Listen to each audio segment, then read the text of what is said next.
कबीर साहिब जी संत थे, कबीर साहिब जी कवि थे, कबीर साहिब जी धानक जुलाहा थे। यही कुछ आज तक हम कहते और सुनते आए हैं।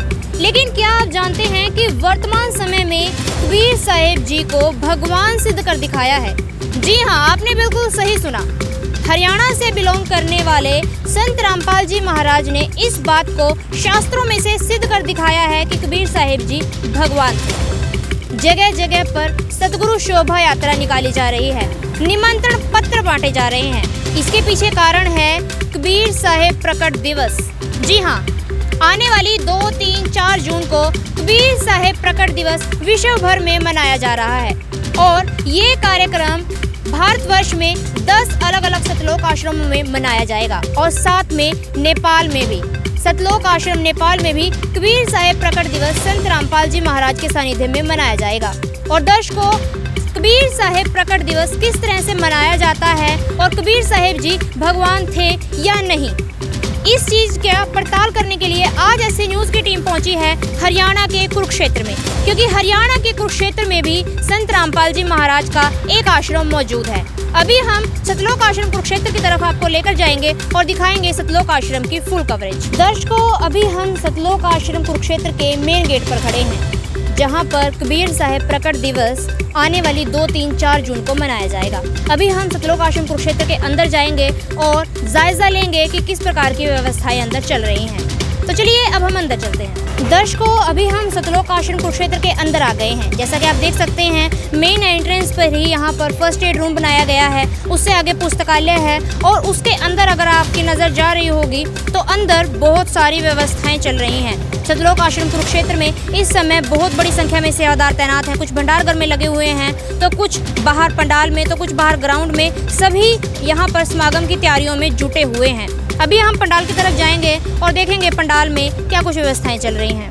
तो अभी हम पंडाल में आ गए हैं। जैसे कि आप मेरे पीछे देख सकते हैं, यहाँ पर प्रणाम स्थल बनाया गया है संत रामपाल जी महाराज के लिए, जो बहुत बड़ी स्टेज सजाई गई है, जहाँ पर संत रामपाल जी के विभिन्न स्वरूप लगाए गए हैं और यहाँ पर भी सजावट का काम जारी है। जैसे कि आने वाले समागम के लिए अभी से तैयारियां शुरू हो गई हैं। अभी समागम का दिन नहीं है, समागम में अभी 2 दिन बाकी हैं, लेकिन अभी से यहाँ पर तैयारियां जोरों पर हैं। आप देख सकते हैं, एक साइड यहाँ पर इस जहाँ पर पाठ होगा वो स्थान सजाया जा रहा है, वहाँ पर भी पुरुष अनुयायी अपनी सेवा में लगे हुए हैं और वो भी वहाँ पर व्यवस्थाएं कर रहे हैं। और एक तरफ अगर देखा जाए तो यहाँ प्रणाम स्थल पर भी सेवादार लगे हुए हैं जो कि सजावट सेवा में लगे हुए हैं। और पंडाल की अगर बात की जाए, पंडाल में भी चहल पहल शुरू हो चुकी है। अभी हम सतलोक आश्रम कुरुक्षेत्र के उस स्थान पर आ गए हैं जहां पर लड्डू बनाने के लिए बूंदी बनाई जा रही है। मेरे पीछे जैसा कि आप देख सकते हैं, बहुत से सेवादार यहां पर तैनात हैं जो कि लड्डुओं के लिए बूंदी तैयार कर रहे हैं। बूंदी के लिए बहुत बड़े बड़े कढ़ाई रखे गए हैं और यहाँ पर कोई एज लिमिट नहीं है।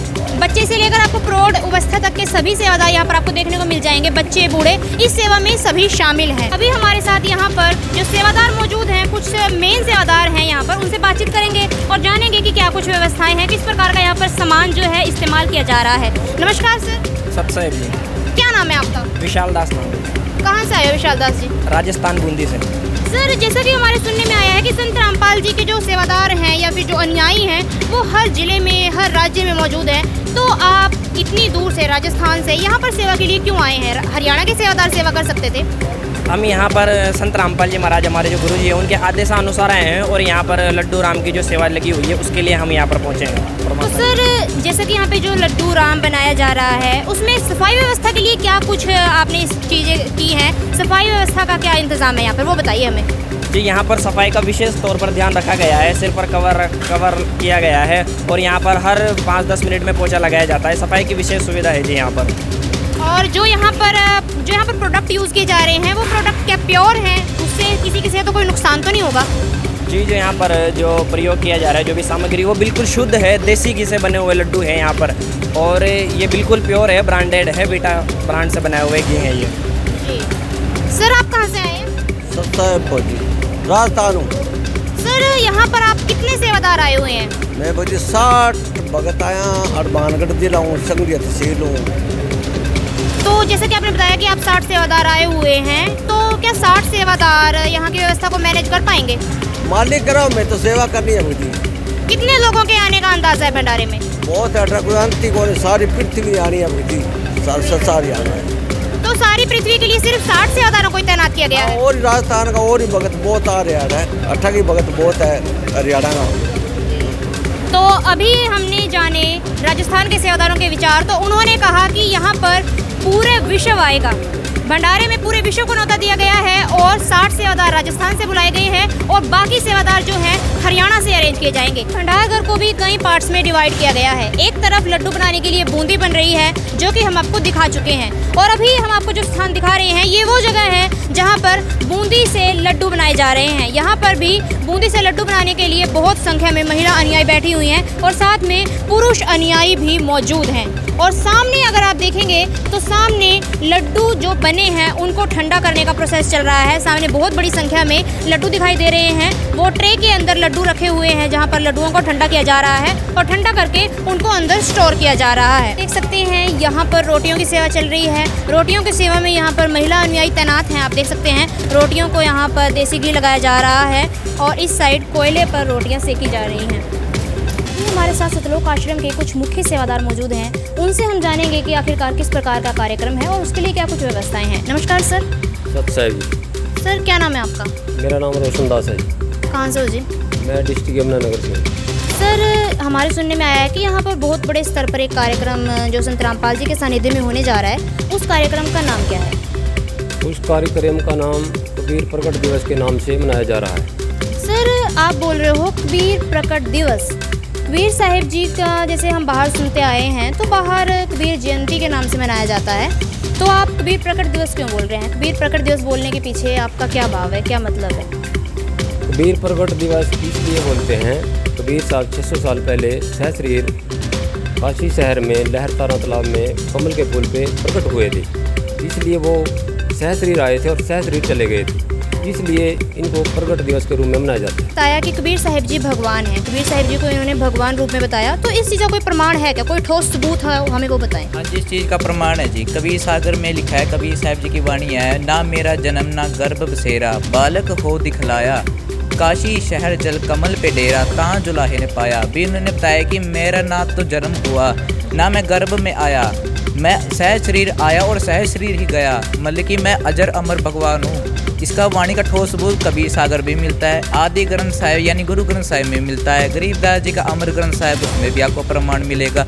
और जितने भी अन्य संत हुए जैसे दादू साहिब जी, गरीबदास जी, रविदास जी, इनकी सारी वाणियों में कबीर साहिब जी के ऊपर ही जाती है। भी ये बताया गया कि कबीर साहिब ही अमर पुरुष बताए गए हैं। इसका प्रमाण आपको इन संतों की वाणी में भी मिल सकता है। और ऋग्वेद मंडल नंबर 9 सूक्त नंबर 1 मंत्र नंबर 9 में बताया गया है, वह परमात्मा कभी माँ की गर्भ से जन्म नहीं लेता और वह शुक्रम अकायम ऐसनाविरम, वह परमात्मा माता पिता के संयोग से नहीं उत्पन्न होते, उनकी परवरिश की लीला कुंवारी गाय के द्वारा अभिधन्य यानी कुंवारी गाय के द्वारा इसकी परवरिश होती है। यानी कबीर साहिब जी की लीला भी कुंवारी गाय के दूध से ही हुई है।